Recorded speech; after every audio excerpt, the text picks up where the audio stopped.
ton ETF, il faut qu'il soit capitalisant. C'est beaucoup plus intéressant qu'un ETF qui est distribuant. En gros, un ETF distribuant va te distribuer des dividendes. Donc, par exemple, un ETF du CAC 40, dans les 40 plus grosses sociétés françaises, il y en a énormément qui reversent des dividendes, et bien l'ETF, il va te les reverser.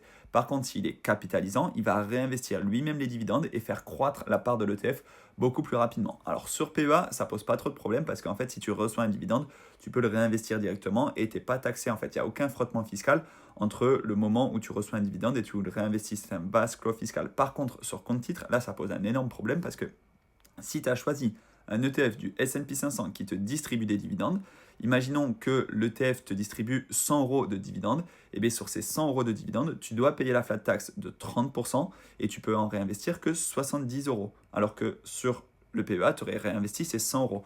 Donc finalement, tu fais travailler moins vite les intérêts composés.